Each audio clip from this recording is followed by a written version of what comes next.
Saudações, pessoal! Vamos começar mais uma aula. Hoje nós vamos fazer um exercício de máquina de estado. A proposta de hoje é implementar uma máquina de estado que se comporte dessa forma que nós estamos representando aqui nesse diagrama. Essa máquina de estado, ela vai ter três inícios. O primeiro início é o botão de reset. Então, quando eu aperto o botão de reset, ele força o contador para 5. De 5 ele evolui para 0. E aí ele entra no looping principal, não é? De 0 para F, de F para E, de E para D, de D para C, CB, de B para A, e aí ele volta para o 0 e ele fica preso nesse looping principal. Além do botão de reset, eu vou ter um botão que é o botão de início 1. O início 1, ele força o contador para 1, depois ele vai para 2, 3, 4, e aí ele cai dentro do looping principal, através da evolução de 4 para A, ou seja, ele vai de 4 para 10, né? Aí nós temos também o botão de início 2. O início 2 força o contador para 9. De 9 ele evolui para 8, 7, 6 e ele entra no looping principal através do F.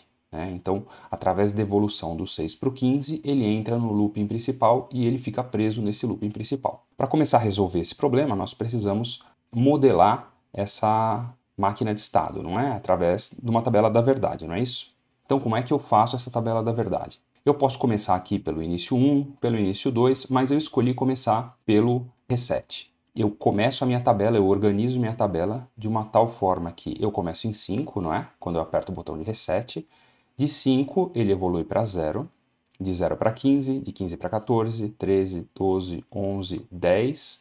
E do 10 ele volta para o 0, ou seja, de 0 ele vai para F e o looping se fecha. Bom, mas a nossa tabela da verdade ela não termina aí, certo? Eu tenho que incluir na tabela os estados que não foram representados. Então, eu vou dar sequência aqui através do 1, não é? Então, do 1 ele vai para 2, 3, 4, e do 4 ele evolui aqui para o 10. A mesma coisa acontece com outro ramo, o ramo da direita. Eu começo aqui em 9, de 9 ele vai para 8, 7, 6, e de 6 ele vai para 15. Eu gostaria que vocês reparassem, né?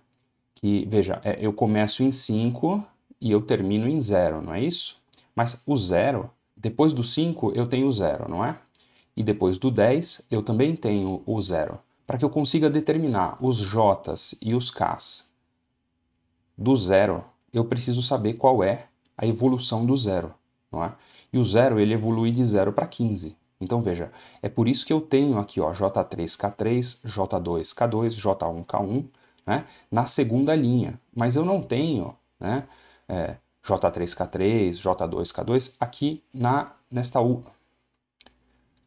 segunda vez que eu repito aqui o 0, né, porque não precisa, certo? Eu já fiz a evolução do 0.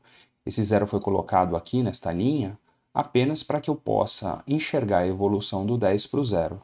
Não é? Aí eu consigo vir aqui na tabela da verdade, né? Eu consigo vir aqui na entrada da minha tabela e ver que, por exemplo, o Q3, para que ocorra a evolução do 10 para o 0, ele vai de 1 para 0.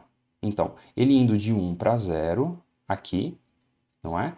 Eu consigo determinar que o 10, o J3 e o K3, ele vai receber X1, não é? Seguindo aquela nossa tabela aqui do nosso lado direito, não é? A tabela de evolução do estado atual para o estado futuro. Né? Então veja, quando eu evoluo de 1 para 0, de 1 para 0, o J ele vai receber X e o K vai receber 1. Então, de 1 para 0, X1. Não é? E assim por diante, quer dizer. Então eu não vou colocar, se o 0 aparecesse aqui na minha tabela 3, 4 vezes, não é? Eu só vou atribuir J e K para a linha do 0 quando eu estou seguindo a sequência de evolução do 0, não é? Então, eu poderia até tirar esta linha daqui, ok? Da mesma forma que eu poderia tirar esta linha do 10, não é? Porque de 4 vai para 10 e de 10, a evolução do 10 nós já modelamos aqui no looping principal, não é isso? Mas por que eu deixo essa linha aqui e por que eu não completo, né, com J's e K's? Não é isso? Eu deixo essa linha aqui, por quê? Porque o 4 ele precisa evoluir de 4 para 10, né? Então eu preciso fazer essa análise. de 4 para 10, tanto para Q3, quanto para Q2, quanto para Q1, quanto para Q0. Então eu coloco aqui a minha linha 10. Mas veja, a análise do que a linha 10 vai receber já foi feita aqui, ó, né? Foi aqui que foi feita a análise da linha 10, porque o 10 ele evoluiu de 10 para 0, não é isso? Então, é por esse motivo que eu tenho, né, essas lacunas, né? Então, se a minha malha ela inicia num ponto e termina no mesmo ponto, eu não vou ter essas lacunas, mas como ela pode começar em pontos diferentes, então eu acabo tendo esses espaços vazios que não necessariamente precisam ser repetidos. Depois que você organiza, né, os J's e os K's, você precisa extrair as expressões, não é? Extrair a expressão de J3, K3, J2, K2 e assim por diante. Como é que eu faço isso? Eu faço através do mapa de Carnot. Então, o maior cuidado que eu tenho que ter, na hora de colocar os valores na tabela da verdade, é saber exatamente em que posição que eu vou colocar os valores que eu estou lendo na tabela da verdade da máquina de estado. A tabela da verdade na máquina de estado, da forma que eu costumo implementar, ela não está em ordem crescente. Então, este primeiro valor, ele não está relacionado com a combinatória 0 da entrada. Ele está relacionado com a combinatória 5. Este valor está relacionado com a combinatória 0. Este valor está relacionado com a combinatória 15. Então, eu preciso colocar esses valores no lugar correto da tabela. Não basta eu seguir aquela ordem que eu estou acostumado, né, de 0 a 15, para colocar os valores na tabela da verdade. Então, veja, aqui no meu canto direito eu tenho aquela minha colinha, não é? Esta posição é relativa à combinatória 0, 1, 2, 3, 4, 5, 6 e 7. Lembrando que existem outras formas, né, de se organizar um mapa de Carnot. Né, quem tem dúvida ainda a respeito de mapa de Carnot, tem a aula aqui no canal, né, a respeito de mapa de Carnot. Então, desta forma que eu organizo o mapa de Carnot, estas são as sequências, né, que eu deveria colocar os valores. Então, vamos ver como é que isso foi feito. Né? Este 0 vai relativo à combinatória 5. Então, veja, J3 em 5 é 0. Então, 5 é este retângulo, não é? Então, J3 é 0 na posição relativa à combinatória 5. Já na posição onde a combinatória é relativa ao 0, nós vamos receber aqui 1. Então, aqui, veja, J3 na posição relativa à combinatória 0 recebe 1. Na posição J3 na posição relativa à combinatória 15 vai receber x. Então, lá no meu mapa de Carnot, a posição 15 fica aqui. Essa posição está recebendo a variável x. E assim por diante em todos os mapas. Depois que você posiciona de forma correta os uns, os zeros e as condições irrelevantes, você pode fazer a extração das expressões lógicas simplificadas através do método mapa de Carnot. E é interessante notar que aqui nós temos várias situações onde os alunos costumam se confundir. Né? No mapa de K3, eu tenho um aqui no canto inferior direito e eu também tenho um no canto inferior esquerdo.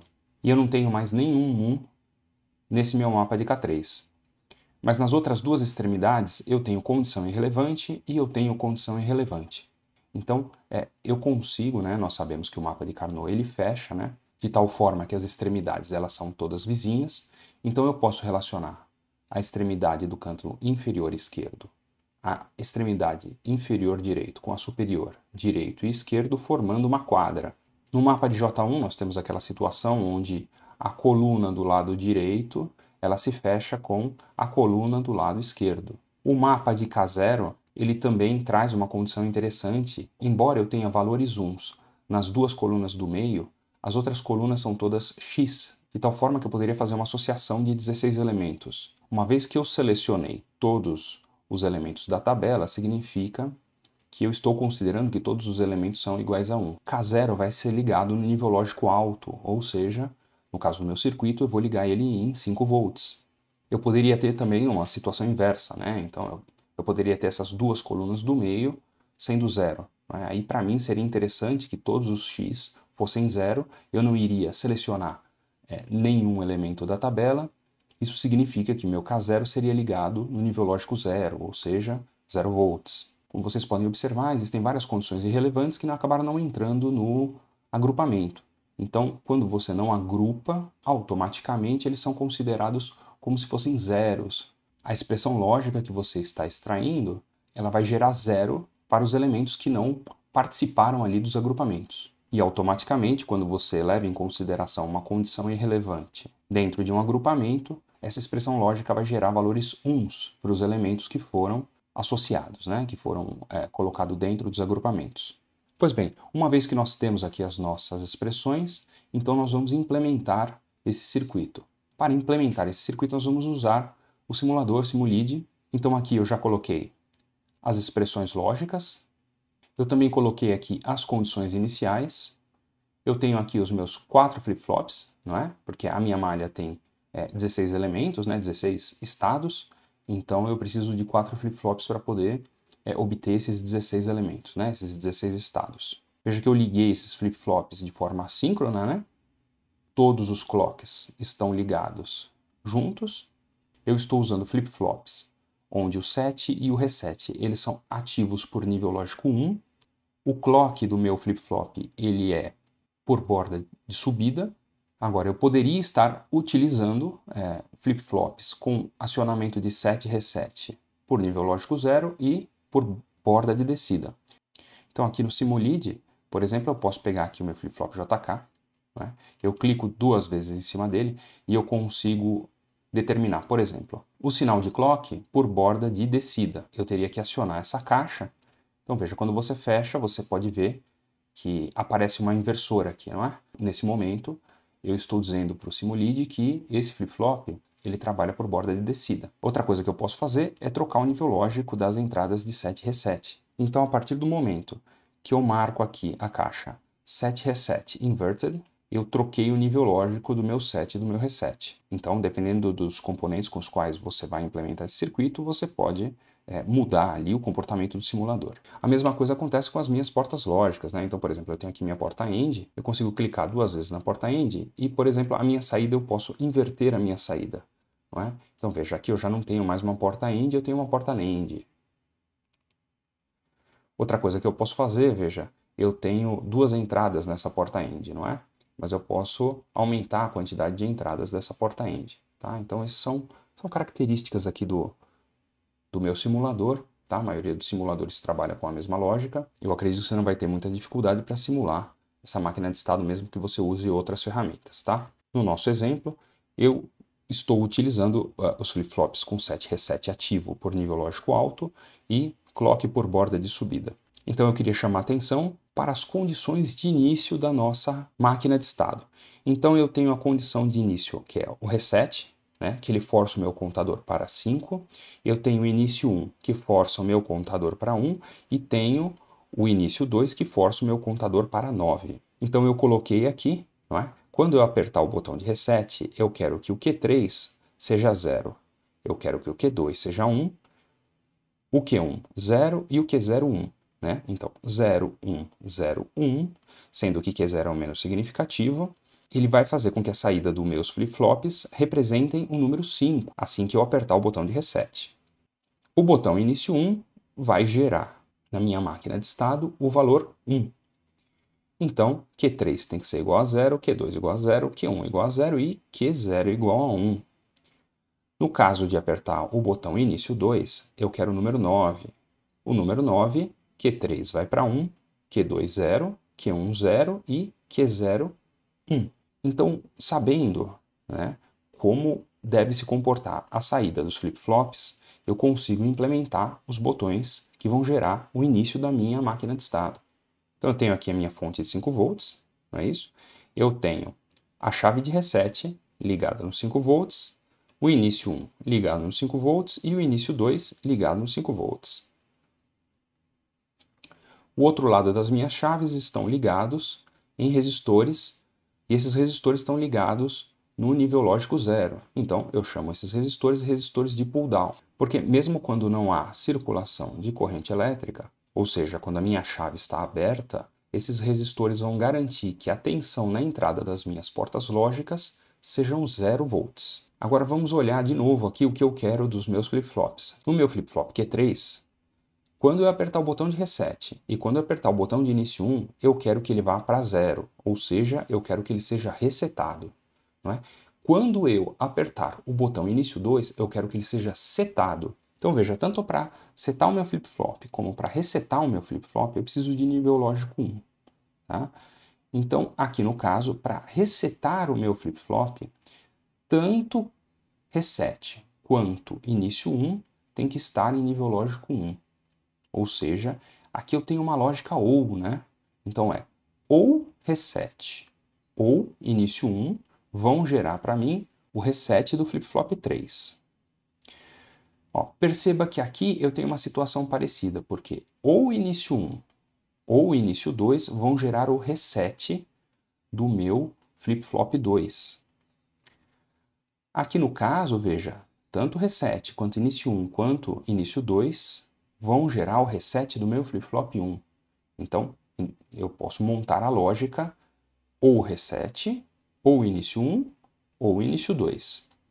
Que é exatamente a mesma lógica, só que aqui, tanto reset quanto início 1, quanto início 2 vão presetar aqui o meu flip-flop 0. Tá? Então eu preciso dessas lógicas, né? Quais lógicas que eu preciso? Ou reset ou início 1, para garantir essa primeira condição. Aqui eu preciso início 1 ou início 2. Essa condição vai ser garantida pela lógica ou reset ou início 1 ou início 2. E da mesma forma, a mesma lógica pode garantir também o flip-flop 0 presetado. Tá? Então aqui embaixo eu criei essas lógicas. Primeira lógica, reset ou início 1. Depois eu criei a lógica início 1 ou início 2 e criei a lógica reset ou início 1 ou início 2. Eu peguei o contato que está ligado entre a chave e o resistor, liguei numa porta OU. Então, quando eu fechar essa chave, vai passar corrente por esse resistor e eu vou ter 5 volts sobre esse resistor. Então, eu tenho nível lógico alto. Quando eu abrir a chave, eu vou ter nível lógico baixo. Então, eu tenho aqui ou reset ou início 1. A segunda lógica é início 1 ou início 2. A terceira lógica é reset ou início 1 ou início 2. Com essas lógicas, eu já consigo ligar o circuito de set e reset dos meus flip-flops. Eu tenho aqui reset ou início 1. Onde que eu vou usar o reset ou início 1? Eu vou usar aqui para resetar o flip-flop 3, não é isso? Então, eu pego a saída da porta lógica e ligo no reset. Eu quero que o início 2 presete o meu flip-flop 3, não é isso? Então, para isso, basta pegar aqui o início 2,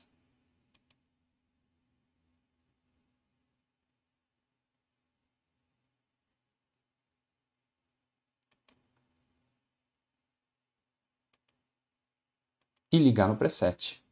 Da mesma forma, veja, para o flip-flop 2, para o segundo flip-flop, eu quero que início 1 ou início 2 resetem o meu flip-flop. Eu quero que ele vá para 0, não é isso? Então, eu vou pegar minha lógica início 1 ou início 2 e vou ligar no reset do flip-flop 2. Quem vai setar, ou seja, quem vai presetar esse meu flip-flop 2? É a chave de reset, não é? Aqui, ó. Q2 igual a 1, não é? Quando eu aciono a chave de reset. Então, eu venho aqui na minha chave de reset e ligo ela no preset do flip-flop 2. Agora nós vamos para o flip-flop 1.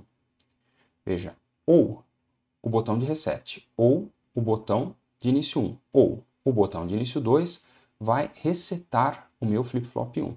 Então essa lógica já está preparada aqui. Eu vou ligar na entrada de reset do meu flip-flop.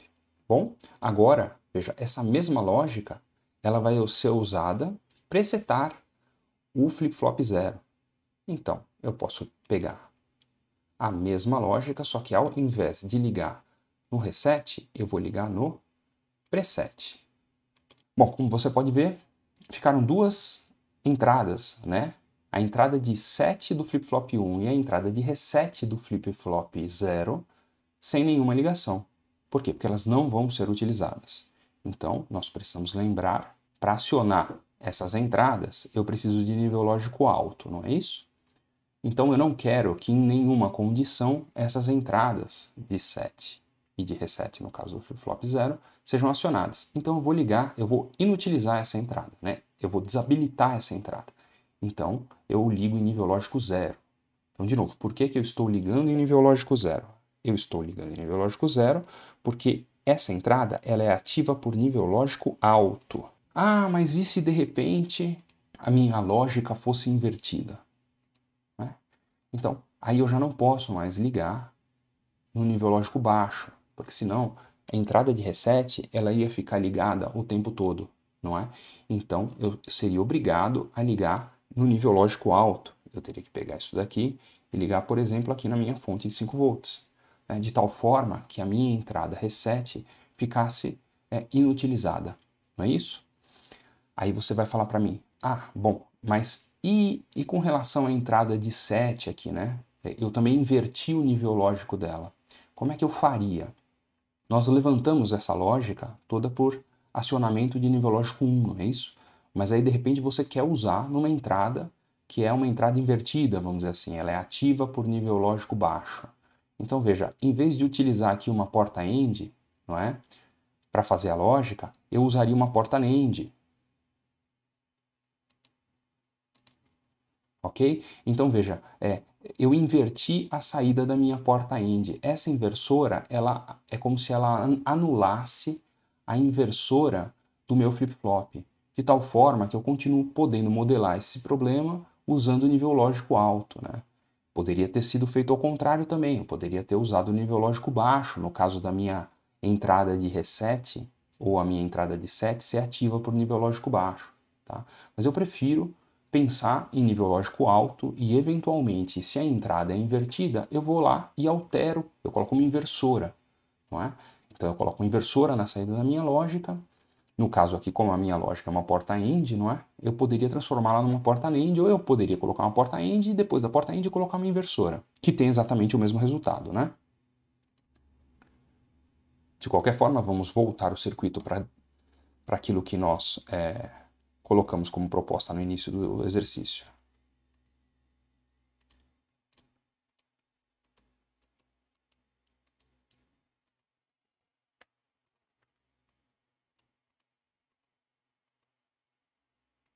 E aqui nós temos ligado a primeira parte do nosso circuito, que é o circuito de início.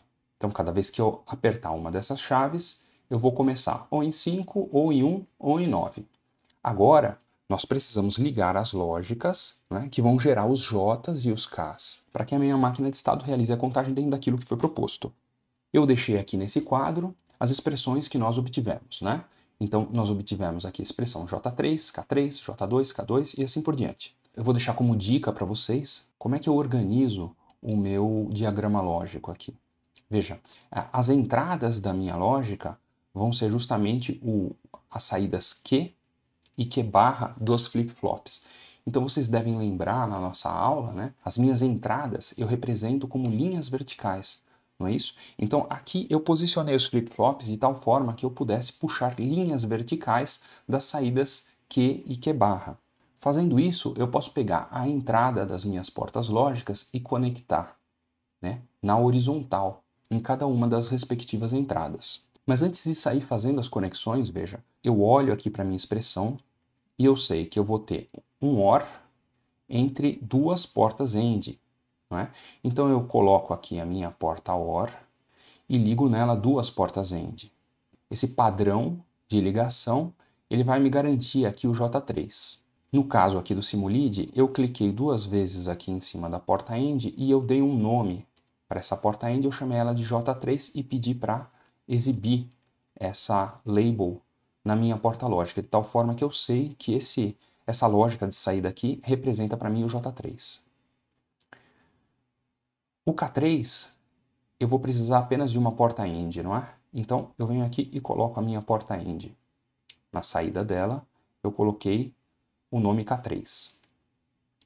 O J2, veja, eu tenho aqui um ou, não é? Entre uma end de 2 entradas e uma end de 3 entradas. Então aqui eu já posicionei, veja. A end de 2 entradas, a end de 3 entradas, utilizando aqui a porta U para interconectar essas duas lógicas, não é? O K2 é a mesma coisa, só que aí eu já não tenho mais uma porta end de 3 entradas, eu tenho duas portas end de 2 entradas. E assim por diante, né, pessoal?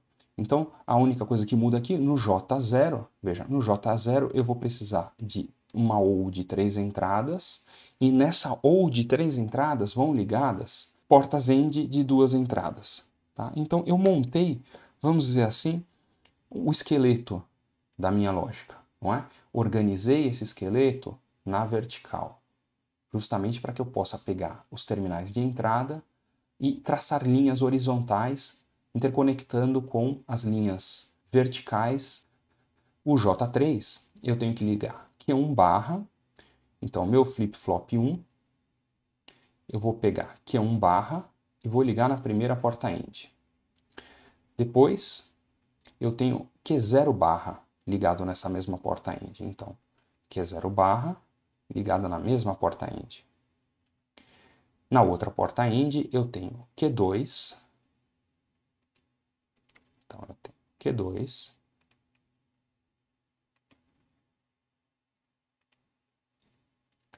e Q0 barra.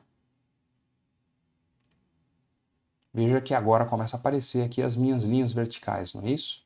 E eu vou usar essas mesmas linhas verticais para ligar todos os Q barra de F1, Q barra de F0, Q de F1, Q de F0 e assim por diante. Depois que eu ligar todas as entradas das portas, eu vou pegar a saída da minha lógica e vou ligar, por exemplo, aqui eu tenho J3, então eu vou ligar essa porta lógica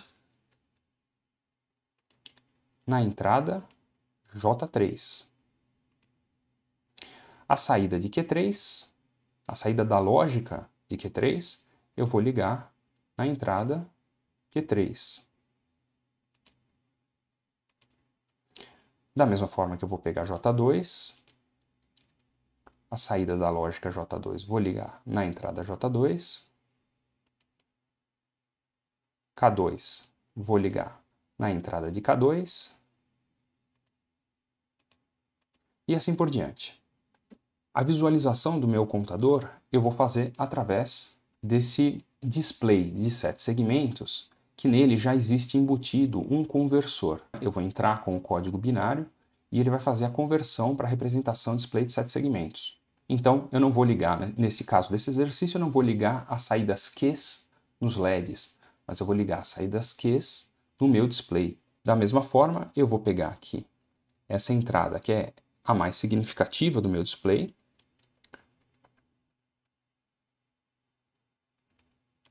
e vou ligar na saída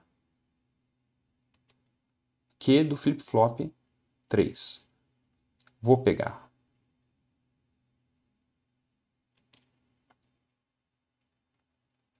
a segunda entrada mais significativa, ligar na saída Q do flip-flop 2 e assim por diante. De tal forma que eu vou ligar o meu display, o meu conversor de binário para display de 7 segmentos, nas saídas Qs dos flip-flops, tal qual eu faria com a representação através de LEDs. Então agora, depois de organizar um pouco melhor os fios, né, veja, eu tenho aqui os meus circuitos de reset, veja, eu tenho as minhas portas lógicas todas aqui ligadas nas saídas J e Ks. Então veja, eu tenho aqui a entrada da minha lógica conectada nas saídas Q e Q barra dos flip-flops, eu tenho a saída da minha lógica conectada nos J's e K's dos flip-flops, de tal forma que eu tenho aqui o circuito realimentado, que vai me permitir executar aquela máquina de estado na ordem que nós determinamos. Eu queria chamar a atenção aqui para a saída K0, não é? K0 eu coloquei este componente, esse componente não é uma inversora, ele é um buffer, então o nível lógico que eu tenho na entrada, eu tenho na saída, tá? E veja que eu liguei esse buffer nos 5 volts. Precisava colocar esse buffer aqui? Não precisava colocar esse buffer, tá? Eu coloquei simplesmente para poder editar o pino de saída dele e colocar aqui como K0. Então vamos colocar a simulação para rodar. Então veja, em algum momento ele vai ele vai tender aqui ao looping principal, não é? Então, o looping principal, eu vou ter aqui, ó, A, 0, F, E, D, C, B, A, 0, e ele vai ficar nesse looping principal. Para que nós possamos acompanhar, não é? Então eu tenho aqui, ó, 0, F, E, D, C, B, A, 0, e ele vai ficar nesse looping principal até que eu, por exemplo, aperte o botão de reset. Quando eu aperto o botão de reset, veja, ele forçou o número 5, então o botão de reset está pressionado, não é? Quando eu solto o botão de reset, de 5 ele vai para 0, e aí ele entra no looping principal, não é isso? Já é diferente, por exemplo, quando eu aperto aqui o botão início 1. Quando eu aperto o botão início 1, veja, ele força a saída do meu contador para 1, de 1 ele vai para 2, de 2 ele vai para 3, de 3 ele vai para 4, e ele entra no looping principal evoluindo, né, de 4 para... Então eu vou soltar aqui o botão de início 1, veja, 1, 2, 3, 4, A, e ele vai, aí ele fica repetindo aquele looping principal, não é isso? Então veja, se eu apertar aqui o botão início 2, ele já força o 9, né? De 9 ele vai para 8, 7, 6 e ele entra no looping principal através do F. Não é isso? 9, 8, 7, 6, F, e aí ele entra no meu looping principal. Então é isso aí, pessoal. Veja que mesmo uma máquina de estado, né, com 3 entradas, ela poderia ter 4 entradas, 5 entradas, ela poderia ter N entradas, né? Então, o que eu teria que fazer? Né? Qual é a metodologia de solução desse problema? Primeiro, você vai modelar essa máquina de estado fazendo o quê? Tabela da verdade. Embora não seja a única solução, eu aconselho você escolher um dos ramos, provavelmente o maior ramo. Eu usei o ramo principal para iniciar a minha modelagem.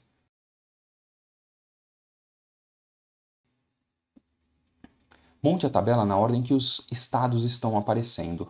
Por quê? Porque isso te ajuda. Na hora de olhar a tabela, veja, você tem aqui. Quando você olha Q3, você está vendo de uma linha para outra exatamente como o Q3 deve evoluir, né? E com isso você consegue determinar o J e o K. Você consegue determinar o estado de J e o estado de K. Se você colocar na ordem crescente, você vai ter que ficar pulando linha e isso pode causar algum tipo de confusão, não é? Veja, o nosso desafio é montar essa tabela na ordem correta e não fazer mapa de Carnot. Mapa de Carnot, nessa altura do curso, a gente já domina, não é? E a gente precisa lembrar que, bom, eu vou colocar este 1 no lugar do 0 e vou colocar este x no lugar relativo à combinatória 15. Eu não posso pegar aqui e colocar esses valores seguindo a ordem crescente da forma que eu faço nas tabelas da verdade que nós fizemos durante todo o curso de lógica combinatória. Sempre lembrando que quando você extrai as expressões por mapa de Carnot, eventualmente você não enxerga uma solução mais simplificada, o que não necessariamente implica de você ter uma solução errada. Talvez você use portas lógicas a mais para poder implementar a sua máquina de estado, portas que seriam desnecessárias, não é? Mas isso não necessariamente implica numa solução errada, né? Ela é uma solução subótima, mas ela não é uma solução errada, tá? Muito provavelmente a sua máquina de estado vai funcionar.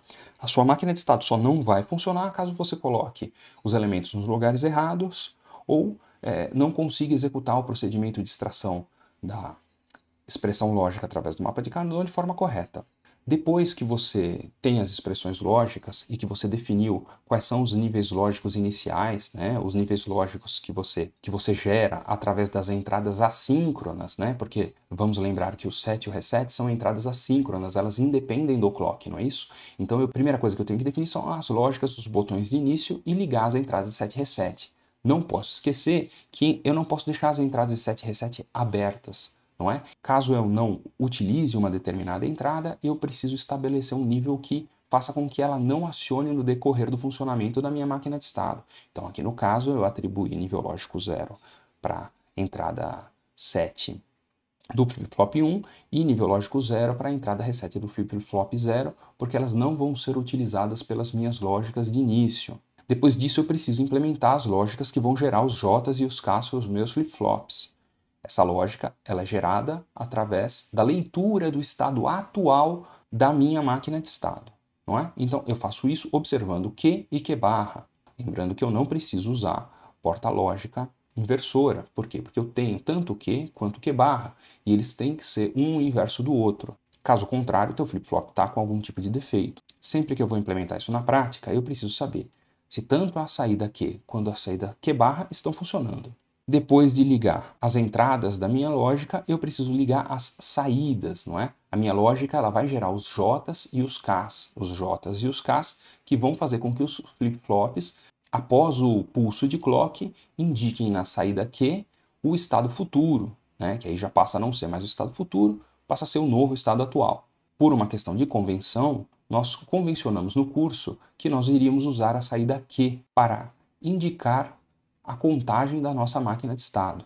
Então, se eu faço a representação dessa máquina de estado através de LEDs, eu vou ligar os meus LEDs com os devidos resistores, né, de limitação de corrente, nas saídas Qs. Aqui no caso, eu estou usando display de 7 segmento, eu preciso ligar o meu display, meu conversor, né, de binário para display de 7 segmentos, nas saídas Q do meu flip-flop. Sempre lembrando, pessoal, que o que define se o flip-flop mais à direita é o flip-flop 0 e o flip-flop mais à esquerda é o flip-flop 3 ou o flip-flop mais significativo, é a lógica que você liga na entrada do flip-flop. Veja, se eu tivesse ligado a saída do J2 no primeiro flip-flop, esse meu primeiro flip-flop seria o J2.